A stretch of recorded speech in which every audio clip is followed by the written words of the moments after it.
2011 Lexus 570LX.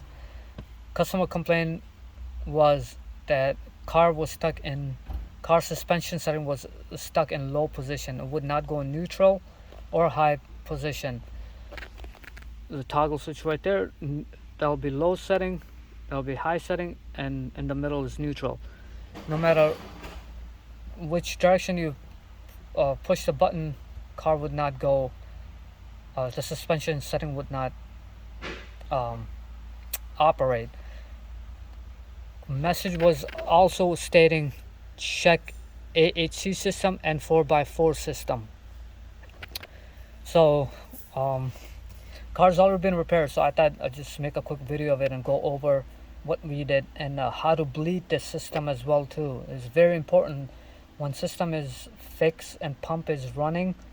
You want to make sure your system is free of air, otherwise chances are you're gonna get the same fault, abnormal pressure. So let's go by the computer and I'll show you what the codes were, what we were getting. Okay, so C1763 abnormal pump motor oil pressure. That was the code it was coming up with. Check the power, ground, relay, everything tested out good. Check the power to the pump, everything was fine. Pump was failing to turn. So let's go to wiring diagram and show you what the system is, how the wiring is laid out. Okay, pin 1 and 2 is the control side of it, and pin 5 and 3 is the load side of the relay. So what I checked to see if I had power to the pin 5 because it's coming from the fuse, and I want to see if the relay does click. I checked the ground on pin 2, and this is the commanded relay. This relay gets commanded by the module. So if module supplies power to this leg, this relay should energize, which it does. So I'll show you how I did a bypass test confirming that relay does click, and this side of the relay is always working. It's also working, nothing wrong with the wiring and all that good stuff. So let's go by the relay. So on the right side of the on the left side of the engine is a fuse box right here, and this is the relay for AHC pump, and there's a 60 amp fuse for it. I believe it's somewhere here. They're all 50 over here, but it's somewhere here. According to the lid, according to the fuse layout, it is right here. 60 amp AHC, and there's a relay right there. Not sure how well we can see it, but there's a AHC relay, and let's see, where is it? It's right there, AHC 60 amp fuse. So like I said, fuse is good, relay is good as well. So let me show you what was my method to test it. So the relay is out. These two larger prong is for the pump, carries a lot of current, close to 60 amps. And then these little prongs are controlled by the module. So we should have, according to the diagram, we should have good power over here, constant power, and we should have constant ground in this as well. And then we should have constant ground on pin 3 as well. So let's check that. So we'll test it with the voltmeter and a test light. So let's just try a voltmeter right now. Negative, my lead is a negative, and the other one is on positive. See, got 11 volts, just fine. Okay, so let's see what we get. 0, 0, there it goes. So that's the constant power, and the other one is constant power as well. So the reason I was getting power in this pin because I left the key on. As you can see, my voltmeter is reading 0. So let me put voltmeter close to the pin. Let's see if you guys can see it in the camera. Okay, so again, should have constant power on one of the pin. Ground, nothing. There, a 12 volt here, and 0 all around. Now let's use a test light. Okay, test light is on the ground. Lights up. No light. Light here. No light. And no light. So that tells us what? We have good constant power. So let's check our ground. Switch lead to over here to the battery positive. Test light finds the ground. It should light up. So let's check our grounds. Got good ground here. Good ground here.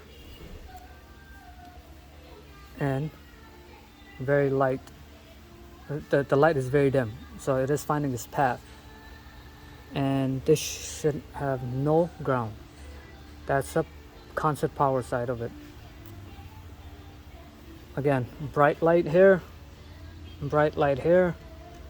and a dim light here. That's the control side of the pin. That's where the ECM controls the relay. So I'm guessing it's finding its ground through the module. And that's how light is being lit. All right, so let's go by the pump. Let's energize the so to energize a relay, pretty much what you do is you take this pin right here and this pin right here. You jump these two. Once these two jump, the relay should click and your pump should go on. Should work. But make sure you use a test light so you don't burn out the module. The second way of doing it, you take jumper wire here and jump it through this pin, and pump should start to operate if the pump is working.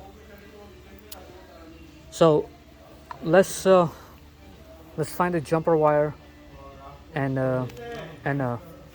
let you hear the pump. So put a jumper wire here, and I'm going to put the relay back on, and I'm gonna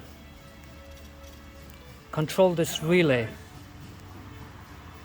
by supplying my power to this relay, and this relay should click and the motor should work.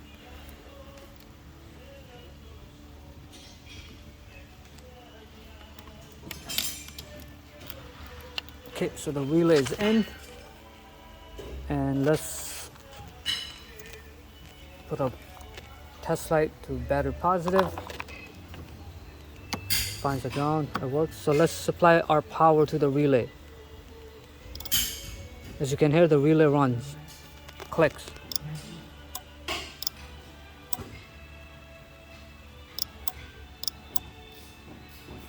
And I don't know how well my phone can pick up, but I'll set you guys over there and so you guys can hear the pump running. Okay, so that's where the pump assembly is. I'm going to supply my power and you guys should be able to hear the pump running.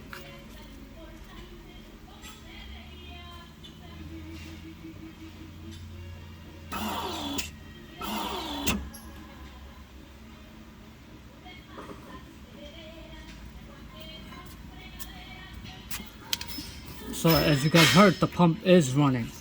So like I said, I already rebuilt the pump, making a video of it just in case someone's looking into it. So our pump and everything is good, but again, when car came in, nothing was working. We had to take the pump out, rebuild it, and put it back on. So let me show you where exactly how to access the wires. So this is a main pump, power, and ground. And there's a little logic connector right there for the, let's see, my phone can't even fit there. That's the little white connector right there. So that's a little connector that on the pump assembly there's a pressure sensor there too. So that's that connector for that. You unplug it, and the bolts, there are 2 bolts that are holding onto this frame. And see your bolt with the bolt head. Once you take this out, undo the hydraulic line, the pump should come down. Just be very careful not to break the line. I'll show you another thing. This is this line. Oh, yep, this line right there. Be careful when you're turning it. Sometimes they can break too. So right there. I just don't have a tripod or anything, so I'm just trying my best to do whatever I can. Okay, so this is a fitting right there.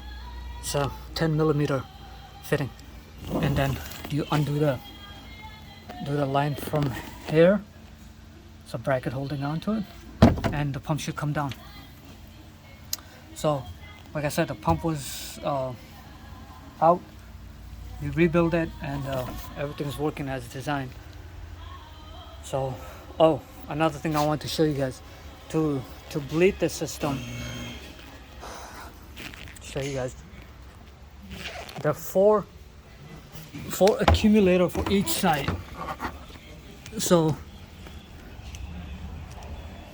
I don't know how well my phone's gonna pick it up, but here we go. So this is for the left front right there. This is a bleeder valve. You have to open this. You have to open this to bleed it. In order for bleed it, the pump has to be working. So that's left front. Then left rear has the same thing, but the bleeder is facing the other way. Let's go by the left rear.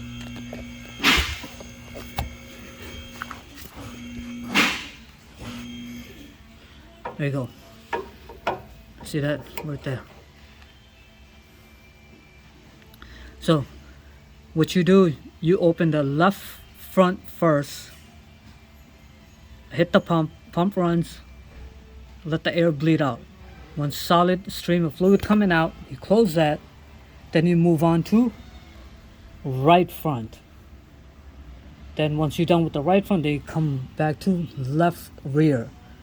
And then once you're done with left rear, then you go to right rear. So you're gonna start furthest away from the pump, and your last valve should be closest to the pump. So you take the air out of there like that, and yeah, you just rebuild the pump, and hopefully it lasts them longer than what the OEM did. Actually, Lexus was asking almost $3,500 for the pump assembly, so saved them some money right there.